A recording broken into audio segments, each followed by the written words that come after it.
অজিত কুমাৰ ভূঞা তেওঁ এতিয়া তেওঁৰ দল আছে না নাই প্ৰশ্ন হৈছে মোৰ সেইটো।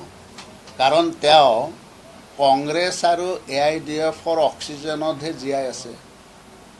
কাৰণ AIDF আৰু কংগ্ৰেছৰ তেওঁ আছিল প্ৰাৰ্থী ৰাজ্যসভাৰ। গতিকে কংগ্ৰেছে AIDF-ৰ হৈ তেওঁ ৰাজ্যসভাত তেওঁ প্ৰতিনিধিত্ব কৰিছে। এতিয়া অজিত ভূঞা ডাঙৰীয়াৰ পৰা আমি কোনো চাৰ্টিফিকেট আমি নিবিচাৰোঁ। আমাক চাৰ্টিফিকেটৰ প্ৰয়োজনো নাই। আমাক চাৰ্টিফিকেট দিব কোনে? অসমৰ ৰাইজে দিব লাগিব। এতিয়া তেওঁ AIDF আৰু কংগ্ৰেছৰ হৈ ওকালতি কৰিছে।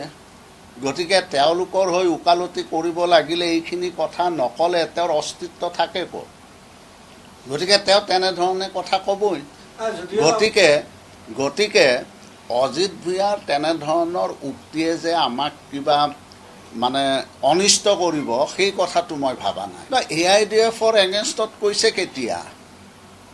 তেওঁ কেতিয়াৰ পৰাই AIDF-ৰ এগেইনষ্টত কৈছে? তেওঁ মুখেদি এটা কয়, ভিতৰেদি কৰে এটা। এতিয়া AIDF-ৰ এগেইনষ্টত তেওঁ মুখেদি কৈছে, এতিয়া ভিতৰেদি কি কৰিছে কোনে জানে? সেইটো আমি চাই আছোঁ নেকি? এতিয়া মোৰ তেওঁৰ প্ৰতি এটা অনুৰোধ, তেওঁ আমাৰ দলৰ প্ৰতি কি হ'ব, দলটো কেইজনে চলাইছে এইটো ডাঙৰ কথা নহয়। কাৰণ দলটো 2-4জনে চলোৱা দল নহয়। আমি সকলোৱে কালেক্টিভলি আমি দলটো পৰিচালনা কৰিছোঁ। এতিয়া তেওঁ আমাৰ দলটোৰ প্ৰতি চকু দিয়াতকৈ তেওঁ আমাৰ যিটো MPৰ ফাণ্ড, যিটো পুঁজি, সেই পুঁজিটো ভালদৰে ব্যৱহাৰ হৈছে নে নাই সেইবিলাক লক্ষ্য কৰক। আমি আমাৰ দল আমি নিজে পৰিচালনা কৰিম। অসমৰ ৰাইজে আমাক চাৰ্টিফিকেট দিব। তেওঁ চাৰ্টিফিকেট দিব নালাগে নহয়। আৰু অগপ দলটো এনেই জন্ম হোৱা দল নহয়। ইয়াত এই দলটো এক ঐতিহাসিক আন্দোলনৰ পটভূমিত এই দলটো জন্ম হৈছে। ইয়াত অসমৰ মানুহৰ আৱেগ অনুভূতি জড়িত হৈ আছে। গতিকে এই দলটোক ধ্বংস কোনেও কৰিব নোৱাৰে। এই দলটো লাহে লাহে আমি ভাবোঁ যে নিশ্চয় অসমৰ জ্বলন্ত সমস্যাৰাজিক লৈ, আঞ্চলিকতাবাদ, জাতীয়তাবাদক লৈ আমি পুনৰ শক্তিশালী কৰাৰ কাৰণে আমি ন চিন্তাৰে আগবঢ়াৰ কাৰণে এতিয়া চিন্তা কৰিছোঁ। সেইবিলাক হৈ থাকক, সেইটো আমাৰ ক'বলগীয়া একো নাই।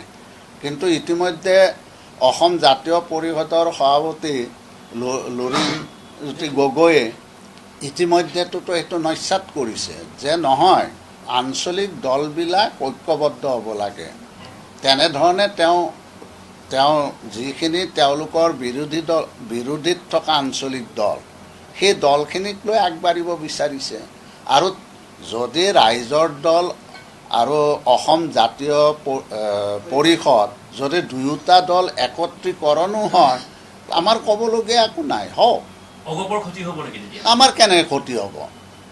আমাৰ কেতিয়াও ক্ষতি হ'ব নোৱাৰে না। সেইটো আমাৰ নিশ্চয় নেতৃত্বই চিন্তা কৰিব বা তেওঁ নিজে চিন্তা কৰিব লাগিব যে অগপত আহিম নে নাহিম। গতিকে সেই কথাটো মই আজি ক'ব নোৱাৰোঁ। এতিয়া অজিত ভূঞাৰ স্থিতিটো কি? অজিত ভূঞাৰ স্থিতিটো হৈছে যে মই কেনেকৈ কি ধৰণে মই ৰাজভোগ খাই থাকিব পাৰোঁ।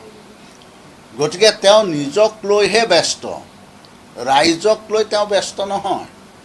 গতিকে তেওঁ পৰৱৰ্তী সময়তো য'ত সুবিধা পায় তাতেই তেওঁ আশ্ৰয় ল'ব। তেওঁতো এজন সুবিধাবাদী ব্যক্তি। গতিকে তেওঁক লৈ আমি চিন্তা কৰাৰ কোনো কাৰণ নাই। আৰু তেওঁৰ কথা যে অসমৰ ৰাইজে গ্ৰহণ কৰিব সেইটোও মই ভবা নাই। কাৰণ তেওঁৰ দলত কেইজন মানুহ আছে? তেওঁৰ ভৰিৰ তলত মাটি আছে না নাই?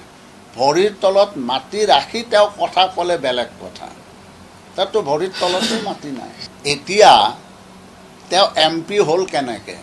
কংগ্ৰেছ আৰু AIDF-ৰ সমৰ্থনতে তেওঁ ৰাজ্যসভাৰ সদস্য হৈছিল।